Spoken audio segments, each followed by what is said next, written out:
Halo, kamu sedang mendengarkan Kilas Kabar Nusantara. Podcast persembahan KG Radio Network menyajikan berita harian yang mengangkat keunikan dari berbagai wilayah Indonesia. Kilas Kabar Nusantara dapat juga didukung oleh pengiklan loh. Kepala Kantor Pos Cabang Utama Manado Alex Nitalesi bersama Ketua Komisi Pemilihan Umum Sulawesi Utara Ardila Smewo menandatangani perjanjian kerjasama terkait pendistribusian logistik pemilihan umum dan jasa lainnya dari PT Pos Indonesia. Penandatanganan perjanjian kerjasama disaksikan Ketua Komisi Pemilihan Umum Republik Indonesia Ilham Saputra dan Eksekutif Vice President Regional 6 Papua, Maluku, Sulawesi, dan Kalimantan Istiqomah Syariah. Selain kerjasama dengan KPU Sulut, dalam kesempatan tersebut turut dilakukan penandatanganan PKS antara Pos Cabang Manado dan 15 kabupaten kota di Komisi Pemilihan Umum. Adapun kerjasama antara KPU dan PT Pos Indonesia antara lain penyediaan jasa layanan berupa jasa kurir, jasa pengiriman surat dokumen, paket pelaksanaan fungsi tugas KPU dan penyelenggaraan pemilu, penyedia jasa layanan logistik termasuk pemanfaatan aset atau gudang milik PT Pos yang tersebar di seluruh provinsi yang ada di Indonesia. Dengan transformasi teknologi dan sumber daya manusia yang terus dilakukan PT Pos Indonesia, kerjasama distribusi layanan logistik bersama KPU akan ditopang dengan jaringan dan outlet yang tersebar luas yang menjangkau hingga daerah-daerah kepulauan, termasuk 3 kabupaten kepulauan di Sulut yaitu Kabupaten Kepulauan Sitaro, Sangihe, dan Talaut.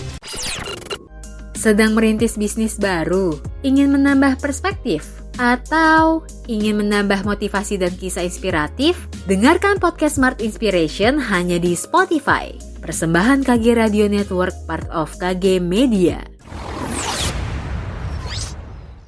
Menjelang Lebaran 1443 Hijriah, beberapa titik di Kota Palembang akan disiagakan sejumlah posko kesehatan. Kepala Dinas Kesehatan Kota Palembang, Fenty Aprina, menjelaskan, posko itu nantinya akan terintegrasi dengan posko kepolisian dan Dinas Perhubungan menjelang arus mudik yang tersebar mulai dari terminal, pusat keramaian hingga pintu masuk Kota Palembang.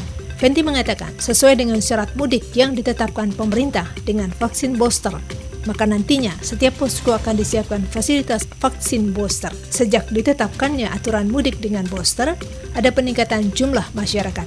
Pihaknya menargetkan masa mudik ini masyarakat divaksin booster sebanyak 50%.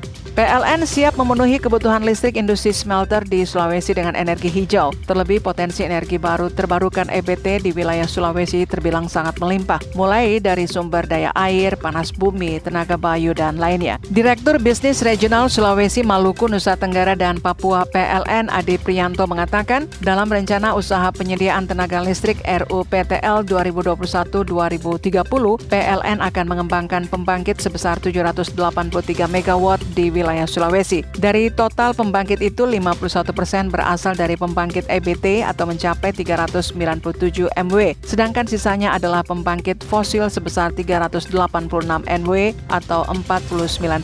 PLN juga memiliki produk Renewable Energy Certificate atau REC yang dapat dimanfaatkan pelanggan untuk pemenuhan target penggunaan energi terbarukan yang transparan dan diakui secara internasional. Adi menyebut produk ini merupakan salah satu inovasi produk hijau PLN untuk mempermudah pelanggan dalam pembelian serta mendapatkan pengakuan atas penggunaan energi terbarukan yang sudah ada di Indonesia. Bahkan jika diperlukan, pihaknya siap melengkapi kebutuhan industri smelter nasional dengan memberikan produk dan layanan yang inovatif seperti total solusi kebutuhan listrik serta green product seperti REC.